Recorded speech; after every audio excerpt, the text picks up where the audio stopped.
Welcome to the Threshold, the place of the intuitive, the mystic, the contemplative. A place to strengthen the connection to your intuitive core by living with authenticity and purpose. So, I'm going to ask you what might be a strange question, but what is your traveling style? Do you go through life full speed ahead? Do you go quietly into the night? Is your style somewhere in between? But no matter what your style, to travel you must yield. So let's talk about the importance of yielding and what yielding even means. The phrase "to travel you must yield" jumped out at me as I read a recent Charter for Compassion email.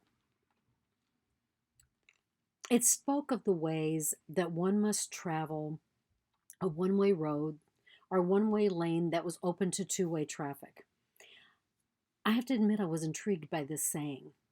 Of course, a few days later, I was able to put it into practice as I walked the labyrinth. 5 of us walked the labyrinth on a Sunday morning. The labyrinth was a bit smaller than I was anticipating. The path was fairly narrow.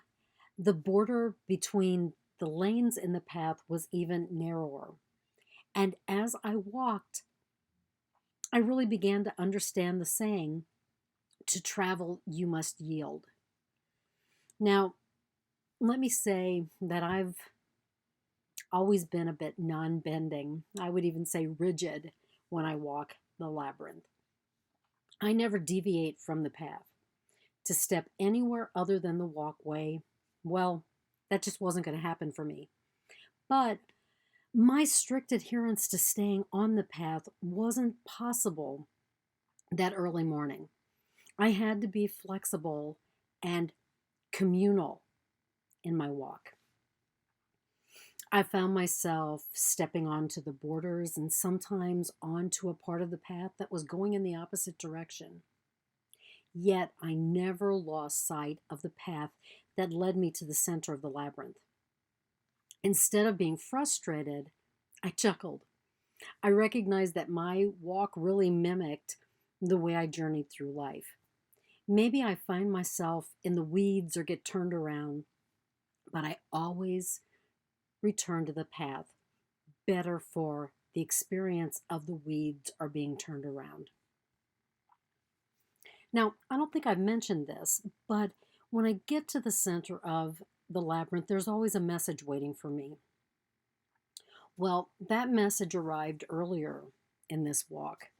On that morning, my walking of the labyrinth let me know that there was nothing wrong with my life journey. The journey of sidesteps and stepping back from beginning to end was perfectly okay. To travel, I must yield. And that meant I must yield to myself, to others, to the sacred, however the sacred manifests on my journey. Now, while I may believe that at times I step far from my intended path, I really haven't. I am just ankle deep in the weeds of challenge. Or I find myself treading the same part of the path over and over again.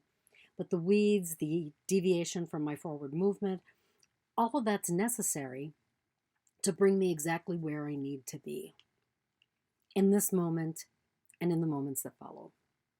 So no matter where I am, I find the potential to breathe into the glory, the grace of whatever life holds. So, to travel, you must lead. To travel, you must yield. And maybe you do need to lead sometimes too, but to travel, you must yield.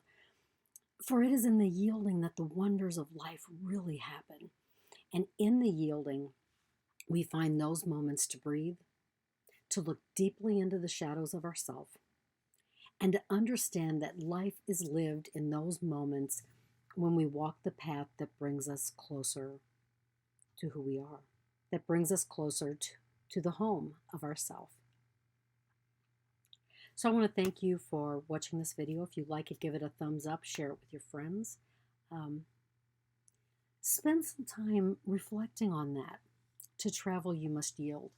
And if you find yourself getting stuck in that, as a contemplative coach, would love to work with you to help you discover mindfulness techniques and intuitive practices that will help you strengthen that connection to your core, to help you become a little more flexible when you discover that to travel you must lead. Additional resources are available on my website, vanessafhurst.com.